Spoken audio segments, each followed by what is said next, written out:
Do you ever surprise yourself with things you can still do? Maybe you can still open that stubborn jar that gives everyone else trouble.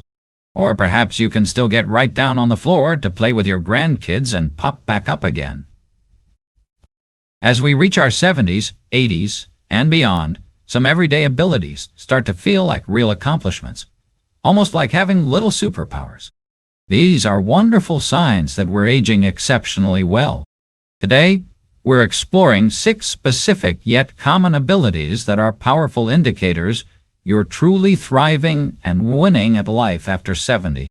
These aren't about running marathons or climbing mountains. They're about the simple daily actions that reveal a deep underlying level of health, strength, and resilience. This video will help you recognize these superpowers in yourself or others, and understand why these seemingly simple abilities are so significant for a long, high-quality life. This is insightful advice for seniors about appreciating our capabilities. If you want to discover these everyday superpowers, please subscribe to Golden Advice for Seniors and hit that notification bell. And stick around, because the final superpower we discuss is the one that keeps everything else running smoothly: your amazing, agile mind. Point 1. Is the way you walk putting you at risk? Let's find out together. Most people don't even realize their gait or walking style has shifted over the years. These changes happen so gradually that they can go unnoticed until they cause a problem. So, let's take a quick self-check. As I go through these questions, answer them honestly in your mind. No one's judging you. This is just between you and yourself. Do you drag your feet while walking, finding it hard to lift them properly? This can lead to trips over rugs, uneven pavement, or even your own slippers. It's often a sign that your leg or hip muscles aren't working as well as they used to. Do you keep your eyes fixed downward, watching every step like you're expecting trouble? Looking down too much throws off your posture and limits your ability to see what's coming ahead, like a change in flooring or step. Are your steps short, quick, and stiff, almost like you're tiptoeing? That kind of gait is usually a fear-based response. You're trying to stay in control, but it actually prevents your body from using its natural balance mechanisms. Are your shoulders hunched with your arms pinned tightly to your sides? When arms don't swing naturally with each step, it reduces your ability to balance and also causes tension in your neck and back. Do you often use walls or furniture for support as you move around your home? This may feel safer, but it's a sign that your balance needs some work. Relying on objects can be risky if one of them slips or tips. Do you avoid uneven surfaces like gravel paths, stairs, or narrow sidewalks? Avoidance is understandable, but it often means your confidence is shrinking, and with it, your independence.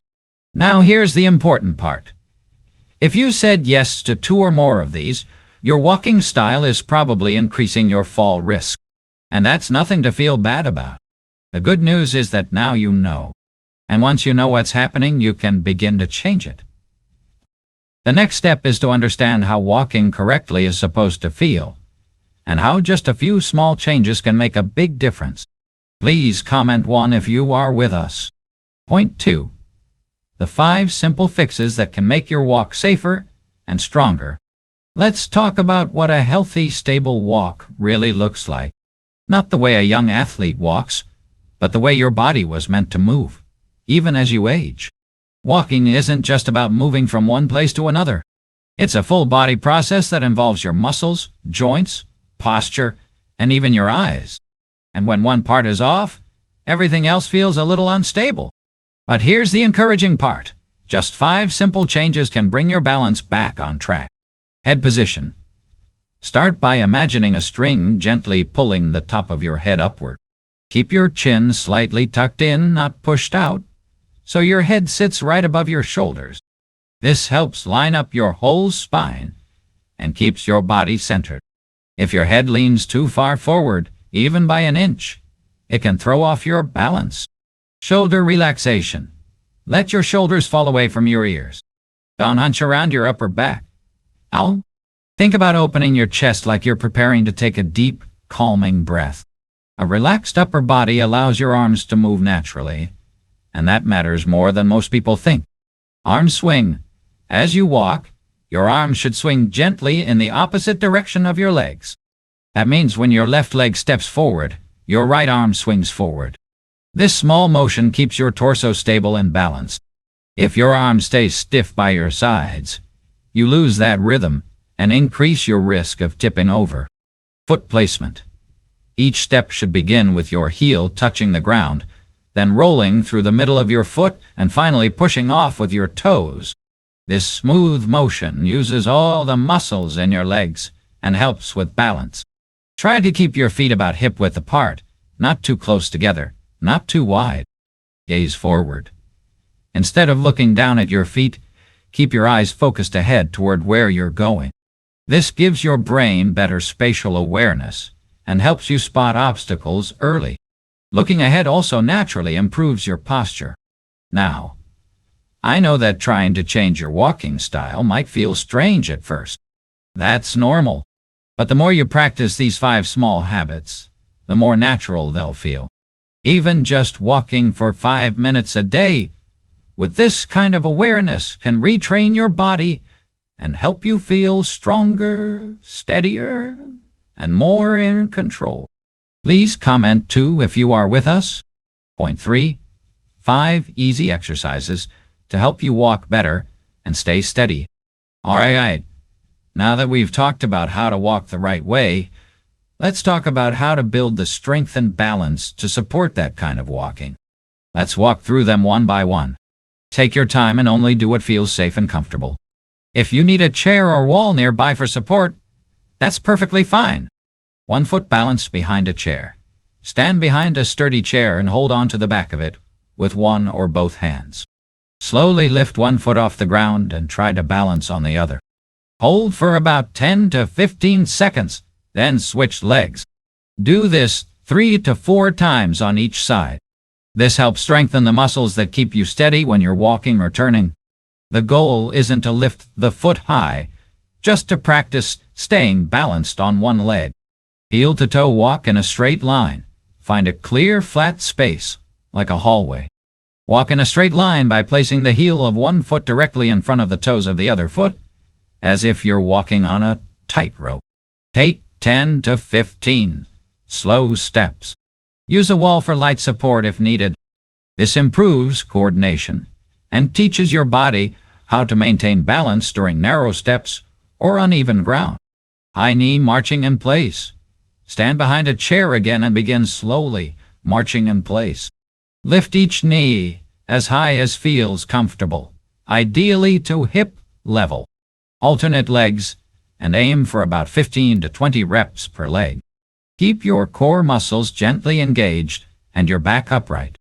This strengthens your thighs and hips and reminds your body to lift your feet when walking, which helps prevent tripping. Heel and toe raises. Stand tall, feet hip-width apart, hands resting lightly on the back of a chair. Slowly lift your heels so you're standing on the balls of your feet. Hold for 2 to 3 seconds, then lower and lift your toes so your heels stay down. Hold again. Then repeat the cycle 10 to 15 times. This strengthens your calves, ankles, and foot muscles, all essential for stable walking and quick balance reactions. Mindful walk. Walk back and forth in a hallway or clear space, paying close attention to each step. Heel touches first, roll through the foot, then push off with your toes. Let your arms swing naturally, head up and shoulders relaxed. Do this for 2 to 3 minutes. This reinforces everything you've learned and helps your brain and body work together with better coordination. You don't need to do all 5 at once. Even starting with just 1 or 2 each day can make a big difference. The key is consistency. Just a few minutes a day can help you feel steadier, stronger, and more confident in your own body. Point 4. How these simple habits help you feel less pain and more energy. Now let's talk about something you might not expect. From a few walking adjustments and gentle exercises, you may actually start feeling less pain in your joints and more energy throughout your day. That's because when you walk the right way with the right muscle supporting you, your body works with you instead of against you. Let me explain. A lot of older adults deal with pain in their knees, hips, or lower back. And often that pain doesn't come from a big injury. It comes from how the body moves every day. If your posture is off or your muscles are too weak to support you properly, then your joints end up doing all the hard work. That adds pressure and strain where it doesn't belong. But when you begin walking with better alignment, head up, shoulders relaxed, feet rolling heel to toe, your weight gets spread out evenly across your body. That takes pressure off the knees and hips and gives your joints a break. Over time, many people notice they can walk longer, stand straighter, and even climb stairs without the same aches they used to feel. You might also find yourself less tired at the end of the day. Here's why. When your body moves efficiently, you don't waste energy trying to stay upright or overcompensating for poor balance. You're not tightening your neck, locking your knees, or clenching your back. Instead, your muscles are doing the work they're meant to do. And that means your body uses less effort with every step. This kind of movement also helps your circulation, keeps your joints loose, and improves your breathing. All of that adds up to better stamina and more energy to enjoy the things you love. Whether that's gardening, going out for lunch with friends, or simply walking around the grocery store without feeling worn out halfway through. So, yes, learning to walk better prevents falls, but it also gives you back comfort, freedom, and energy. All things that make daily life feel easier again. Point 5. Don't let these 3 myths stop you. At this point, you might be thinking, this all sounds good, but is it really going to work for me? That's a fair question. And if you've been living with aches, fear, or limited mobility for a while, it's completely normal to feel uncertain. But often, what holds people back isn't their age, it's the myths they've come to believe. So let's clear up the 3 biggest ones right now. Myth 1. I'm too old to improve. This is probably the most common one, and the most damaging. Many people think that once they reach a certain age, their body just can't bounce back. But the truth is, your body still has the ability to strengthen and adapt even in your 70s, 80s, or 90s. It may take longer than it did when you were younger, but improvement is absolutely possible. In fact, research has shown that older adults who do simple strength and balance exercises can see real changes in just a few weeks. Myth 2. Using a cane means I've failed. Let's be clear. Assisted devices like canes or walkers are tools, not signs of defeat. They help keep you safe while you work on improving your balance and strength. Using a cane doesn't mean you've given up. It means you're smart enough to protect yourself as you make progress. And here's the thing. Many people who start exercising consistently find that over time, they rely less and less on their cane or only use it for tricky places like uneven sidewalks or crowded spaces. Myth 3. Falling is just a normal part of aging. Yes, it's true that fall risk increases with age, but falls are not inevitable. They usually happen because of weak muscles, poor posture, bad habits, or unsafe environments, not just age itself. That means falls are often preventable. The steps you're learning here, better walking habits, simple daily exercises, conscious breathing, they can all work together to help you stay upright, strong, and steady. These myths don't just create doubt. They take away hope. And when you lose hope, it's easy to stop trying. But here's what I want you to remember. You still have control. You still have the ability to improve your mobility, your comfort, and your confidence. Don't let false beliefs get in your way. Point 6. How to make your home safer. You've learned how to walk better. You've learned exercises that strengthen your balance. But there's one more piece we can't ignore, and that's your home environment. Even the strongest legs and best posture can't protect you if your surroundings are filled with small hidden dangers. Falls often happen inside the house, not outside. But the good news is many of those risks can be removed with a few smart changes. Let's start with the most common one, loose rugs. You might love the way they look, but they're one of the biggest tripping hazards, especially if the corners curl or they slip easily. If you don't want to remove them completely, at least make sure they're secured with non-slip backing or rug tape that sticks firmly to the floor. Next, lighting. Poor lighting in hallways, staircases, or bathrooms is a setup for accidents, especially at night.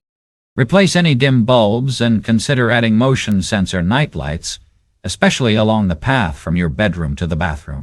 These lights are inexpensive and can make a huge difference when you're up in the middle of the night. Another important change, clearing the walkways. Make sure that every area you walk through regularly, like from your bed to the kitchen or the living room to the bathroom, is free from clutter. That means no extension cords across the floor, no laundry baskets in the hallway, and no stacks of magazines or shoes by the door. Now think about support features. Do you have sturdy handrails on both sides of your stairs? How about grab bars near your toilet and inside the shower? These are easy to install and can give you that extra bit of confidence and support exactly where you need it. If you're unsure, ask a family member to walk through your home with you and point out anything that looks like a hazard. Don't forget about slippery surfaces, especially in the kitchen and bathroom. Use non-slip mats in front of the sink and stove. In the bathroom, rubber mats or stick-on strips in the tub can prevent slips when you're bathing or stepping out. Lastly, consider rearranging furniture. Your goal is to create wide, clear paths where you can walk freely, even if you're carrying something or feeling tired. Avoid having sharp-edged furniture near walkways, and keep your commonly used items like a phone or TV remote within easy reach to avoid overreaching or rushing. When your home supports your movements instead of challenging them, you walk with more ease, more safety, and more confidence. Point 7. When to ask for help. Let's be honest, a lot of older adults hesitate to ask for help. They worry it means they're giving up or becoming dependent. But the truth is, asking for guidance is one of the most responsible things you can do for your safety, your well-being, and your independence. If you're dealing with specific conditions like arthritis, osteoporosis, Parkinson's, or recovery from a stroke, your body may need a more personalized approach. These conditions affect movement and balance in different ways, and a professional like a physical therapist or occupational therapist can show you exactly what to focus on. They'll design exercises tailored to your body, your needs, and your comfort level. It's also smart to seek help if you've already had a fall, even if you didn't get seriously hurt. A therapist can help you understand what might have gone wrong and, more importantly, how to prevent it from happening again. They can spot habits or weaknesses you might not notice on your own. It's not about doing more. It's about doing the right things in the right way. A professional can also recommend assistive tools or safety upgrades in your home. Things like a better cane, a rolling walker with brakes, or improved footwear. They can teach you how to use these tools properly, so they help you move more freely instead of holding you back. And here's something many people don't realize. Sometimes, the biggest help is emotional support. A good therapist doesn't just teach you how to move. They also encourage you, listen to your concerns, and help rebuild your confidence. That kind of support can be life-changing, especially after a fall. So if your gut tells you something isn't quite right, don't ignore it. Talk to your doctor. Ask for a referral. Even a few sessions with the right specialist can set you on a better path, one where you feel stronger, safer, and more in control of your movement. Point 8. The secret ingredient. Now we've come to something most people don't talk about, but it might be the most powerful part of everything you've learned so far. Your breathing and mindset. You might wonder, what does breathing have to do with walking safely? A lot more than you'd think. When you're tense, worried about falling, or just rushing through the day, your body tightens up. Your breathing becomes shallow, your shoulders hunch up, and your steps turn stiff and cautious. That tension quietly disrupts your balance every single time. But when you take a moment to breathe slowly and deeply, something amazing happens. Your body relaxes, your shoulders lower, your nervous system settles down, and your movements, especially the way you walk, become smoother and more natural. You stop fighting your body and start moving with it. Here's something simple you can do before every walk, even if it's just a trip from the living room to the kitchen. Stand still. Close your eyes if you feel safe and take 3 slow, deep breaths. Inhale gently through your nose. Let your chest and belly rise. Then exhale slowly through your mouth, releasing any tightness in your neck or shoulders. Do this a few times. Let your body settle as you begin walking. Keep your breath steady. Breathe in for 2 steps, out for 2 steps. Keep your head up. Let your arms swing. And if you feel tension creeping in, just pause, breathe, and continue with calm and control. To make this even stronger, try adding a short affirmation to your breath. Say something in your mind like, I am steady, I am strong, I am safe. These small words create a big shift. They tell your brain that you are in charge. And when your mind believes it, your body follows. This isn't about meditation or long routines. It's about giving your body the mental green light it needs to move without fear. And over time, this breathing and calming practice becomes automatic. It becomes your reset button, anytime, anywhere. When you combine good walking habits, simple exercises, a safer home, and this secret ingredient, calm breathing and confidence, you create something powerful, a life where you can walk freely, safely, and proudly. If there's one message I hope you take from this, it's this: you're not stuck. You can move forward, literally and emotionally. You can feel steady again. You can feel proud of every step you take. Now, I'd love to hear from you. What's one thing from today's message that you're ready to try this week? Share it in the comments. Your words might help someone else take their first step too. And if this video helped you, give it a like, subscribe, and share it with someone you care about. Together, let's keep walking strong, one confident step at a time.